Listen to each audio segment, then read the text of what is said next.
Good morning, good afternoon, good evening. Welcome back to the channel where we talk about economics and crypto and lots of other fun things.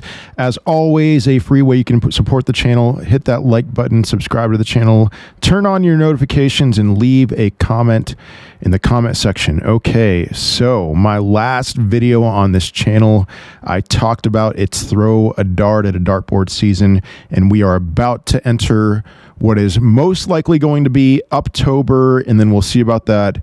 Very, very bullish right now, especially on altcoins. Not as much on Bitcoin, a little bit on Ethereum, but altcoins, I mean, they've broken their downtrends. They're showing a lot of bullish structure.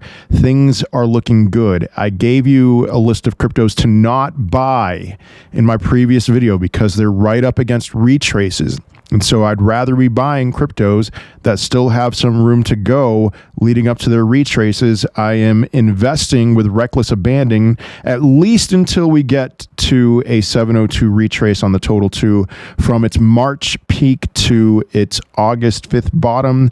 We still have some time to go. A lot of altcoins, I believe, will do multiple X's of returns in that little move, really. I mean, we're talking about a 15% move in total 2.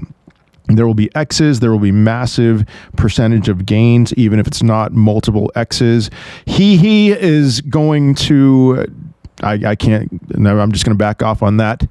You guys have your own opinions. For those of you who hold he, it's been killing it lately, and I expect it to continue to do the same, except I don't, because I can't say anything legally about that. All right, let's get out of this hole. All right, here is what I am expecting for this week when it comes to crypto. If you remember, August 5th was a bottom. August 5th was the bottom for this 6-month range that we've been in for Bitcoin. Bitcoin went under $50,000. It was a pretty scary time. Japan raised interest rates. We had the carry trade, a lot of people cashing out of their loans, so a lot of liquidity exited really quickly. The VIX shot up like crazy, higher than it's been since the COVID crash, and then before that, 2008. So it looked like things were going to be scary at that time, but then the VIX went right back down, and I started saying, now is the time to buy altcoins. And if you listen to me, you bought altcoins and you were up on your altcoins. And that was after months of saying that it was not yet time to buy altcoins, but now is the time. All right, we're still here. All right, it's the last day of September. We still have a few hours at least before October, but I do wonder if this first week of October is going to be a chop or down, because if you remember, all right, August 5th, down. Unemployment report on August 2nd, Friday, August 2nd. The Japan thing, it took a weekend for things to play itself out, and then August 5th was the bottom. September 5th, fast forward to September 5th. Unemployment report. Unemployment report actually wasn't that bad, but then there are a lot of revisions from previous months that put a lot of fear in the market, and we bottomed out around $52,000, $53,000. And here we are, first week of October, and there's going to be a new unemployment report. And this is the new CPI report. Okay, what do I mean by that?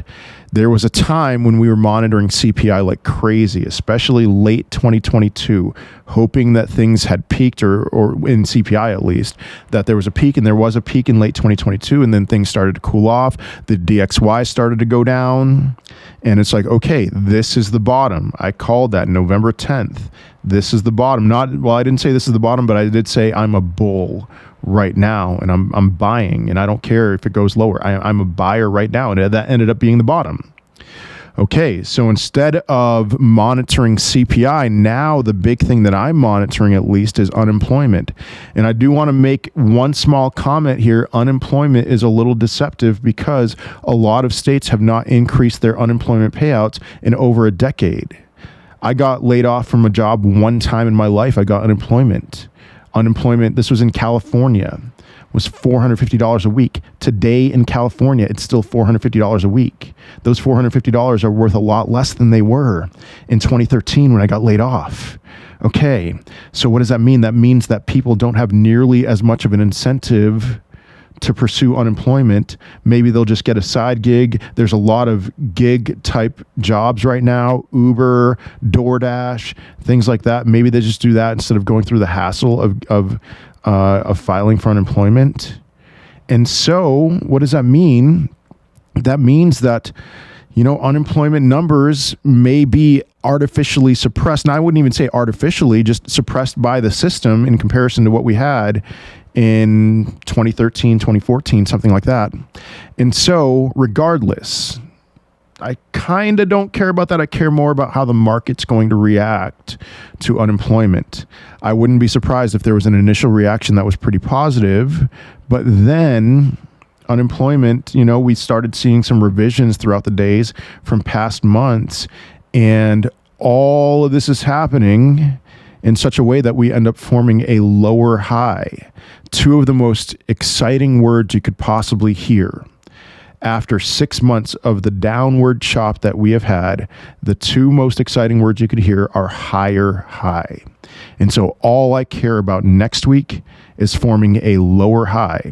What is a lower high? It's somewhere between, or this week, excuse me, it's somewhere between 52 and I don't know where we are now, 52 is somewhere higher than $52,000 that we would bottom out and make our way up to a higher high. Now, do I think at all that we are going down a little bit higher than $52,000? No, this is most likely going to close as the best September ever for returns for Bitcoin. But do I think that we will form a lower high this week? Yes, I do. And after months and months of telling you to not DCA and to not buy the dip, my response to you now would be to buy every dip you could imagine. A lot of cryptocurrencies last week got a little too hot, and people were asking me, should I buy LCX? Should I buy Aerodrome? Aerodrome was a really popular one that I was getting in questions about. And I was saying, no, don't chase green candles. Aerodrome has done something like a 3x from its bottom. Don't chase green candles on Aerodrome or other cryptocurrencies that have pumped really hard.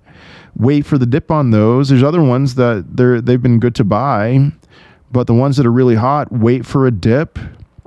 And then when the dip comes, you buy it. But don't get too excited too soon when you see a cryptocurrency pump. It's good to set some kind of a limit order. In fact, if you were emotionally able to discipline yourself, that you would just set limit orders and don't ever buy at market, I think you'll do well, especially with these scorching hot cryptocurrencies like Aerodrome. All right, and I think that this week is going to provide that opportunity for you. But regardless, okay, reckless abandon in some ways when it comes to the total 2 getting up to a 702 retrace, or the total 3, or the others, which is the top 150 minus the top 10 altcoins, top 10 cryptos, excuse me. So one of those getting up to a 702 retrace or 786 retrace, I'll be a little bit more cautious, but we have plenty of room up before we get there. October, by all measures, there isn't a single measure that would have me bearish for October. There may be times when you feel some level of fear, but by all metrics on the charts, October should be a very good month. Let's get beyond this unemployment report on Friday, and we'll see about what happens after that.